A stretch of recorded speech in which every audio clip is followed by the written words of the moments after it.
Namaste. Do you know that the personality that you carry, the significant attributes that you project to the society are not completely yours? Yes.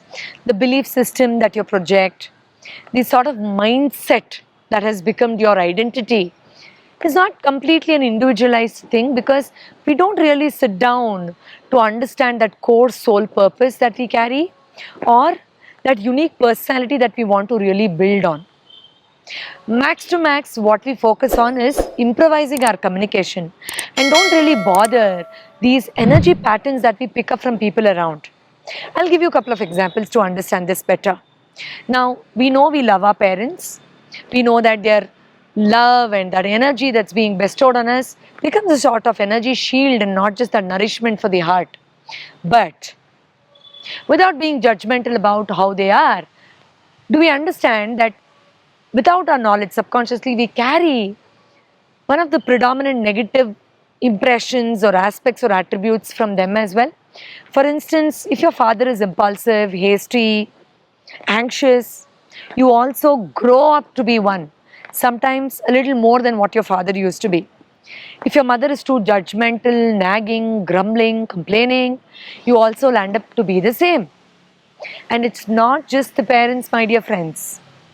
It's also about your fellow mates. If somebody is too rigid about something and hell-bent about certain, perfection in something, when you grow up to be a team leader or a manager, you try to project that personality as well. So these patterns, if you sit down and realize, you'll be shocked to know how certain dirty things also have been picked up by your own mind without your knowledge. Sometimes you hate them, but you have copied without knowledge. Yes, there are multiple reasons why this happens. There could be an energy influence, there could be an influence of the subconscious mind where you're repetitively being projected to that, you become what you see, all that is there. But then there is always scope to drop that which is not apt or appropriate for your personality. Now, how do we identify that? Well, it's never possible without giving yourself a little bit of self-time. So, go ahead and see who is in your first circle of influence. With whom are you spending a lot of time during the day? Most of us, it's definitely the partner, the mother, the father, the child, the neighbor, the person in the office, or your best friend that you talk over on phone for hours together. Now, when you look at those patterns, you'll slowly also realize how certain qualities like being stingy or jumping into conclusions too early or walking late to an event or being too choosy about what you eat are most often copied by someone or the other. So sit down with those qualities, thank them if you find good ones, ask yourself sorry if you've picked up a bad one, and forgive yourself for that because it's indeed very natural. And then release, mentally feel that I let go of this quality from today, from this very moment, and give space for a higher practice to walk into my life which is appropriate for my exclusive individual role that I'm playing in my life.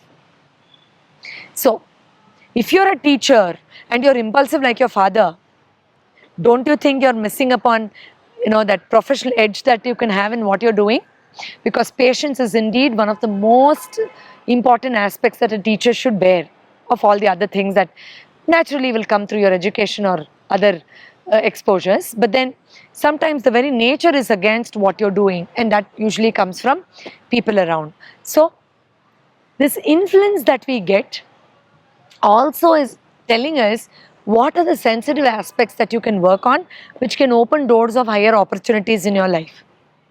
Think about this last sentence I told. It could be a little tricky for you at this stage, but then they are definitely giving you hints on those aspects or areas where your wounds can heal for better.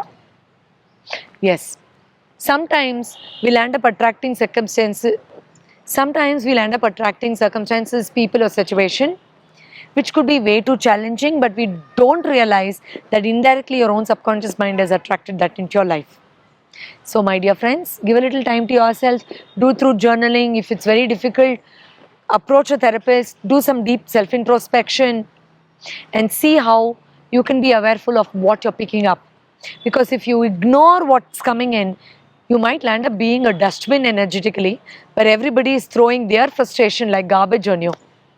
You should be a garden and not a garbage bin. Your energy should give out such beautiful flowers and fragrances which should positively impact others, not taking all the negatives from other people where they dump it because they also don't know where to throw it.